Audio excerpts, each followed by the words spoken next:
ਅਸੀਂ ਮਈ ਤੋਂ ਲੈ ਕੇ ਤਕਰੀਬਨ ਅਕਤੂਬਰ ਦੇ ਵਿੱਚ ਮੈਂ ਟ੍ਰੇਨਿੰਗ ਸ਼ੁਰੂ ਕਰਦੀ ਹਾਂ। ਇਹ ਮੈਂ ਮਈ ਤੋਂ ਅਕਤੂਬਰ ਦਾ ਤੁਹਾਨੂੰ ਦੱਸ ਰਹੀ ਹਾਂ ਜੀ। ਮਈ ਤੋਂ ਅਕਤੂਬਰ ਦੇ ਵਿੱਚ ਅਸੀਂ ਉਸ ਗਾਂ ਤੇ ਸਾਰੇ ਐਕਸਪੈਰੀਮੈਂਟ ਕੀਤੇ। ਸਾਡੇ ਘਰੇ ਆ ਕੇ ਉਹਨੇ ਜੀ ਨਹੀਂ ਲਾਇਆ, ਬਿਮਾਰ ਹੋ ਗਈ, ਕੁਝ ਖਾਂਦੀ ਨਹੀਂ ਸੀ, ਪਾਉਣਾ ਕੀ ਸੀ ਉਹ ਵੀ ਨਹੀਂ ਪਤਾ। ਫੇਸਬੁੱਕ YouTube ਮੈਂ ਲਗਾਤਾਰ ਆਪਦਾ 100% ਟਾਈਮ ਦੇਤਾ। ਫੇਸਬੁੱਕ ਤੇ ਤੁਸੀਂ ਦੇਖਦੇ ਹੋ ਸਿੱਧਕ ਡੇਅਰੀ ਫਾਰਮ ਚੈਨਲ ਆ, ਉਹ ਤਾਂ ਮੈਨੂੰ 1 ਸੈਕਿੰਡ ਦੇ ਵਿੱਚ ਪਤਾ ਹੁੰਦਾ ਸੀ ਕਿ ਨਵੀਂ ਗਾਂ ਪੈ ਗਈ ਇਸ ਤੇ। ਮਤਲਬ ਮੈਂ ਸਾਰਾ ਦਿਨ ਹੀ ਉਹ ਦੇਖੀ ਜਾਂਦੀ ਸੀਗੀ ਵੀ ਤਾਂ ਕਿ ਮੈਨੂੰ ਪਤਾ ਸੀ ਮੈਂ ਫਾਰਮ ਵਿਜ਼ਿਟ ਨਹੀਂ ਕਰ ਸਕਦੀ, ਪਰ ਮੈਂ ਉਹਨਾਂ ਦੇ ਥਰੂ ਫਾਰਮ ਵਿਜ਼ਿਟ ਕਰ ਸਕਦੀ ਹਾਂ ਨਾ।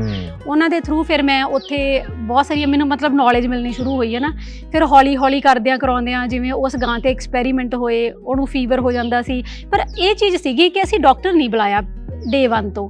ਸਾਨੂੰ ਇਹ ਸੀਗਾ ਵੀ ਉਹ ਮੈਂ ਆਪਦੇ ਬ੍ਰਦਰ ਦੀ ਅਸੀਂ ਹੈਲਪ ਲੈਂਦੇ ਸੀ, ਉਹ ਇੰਜੈਕਸ਼ਨ ਦੱਸਦਾ ਸੀ, ਆਪ ਲਾਉਂਦੇ ਸੀਗੇ। ਮੀਨਸ ਸਾਨੂੰ ਇਹ ਸੀਗਾ ਵੀ ਅਸੀਂ ਉਸ ਗਾਂ ਤੋਂ ਕਮਾਈ ਕਰਨੀ ਹੋਈ ਨਹੀਂ ਆ।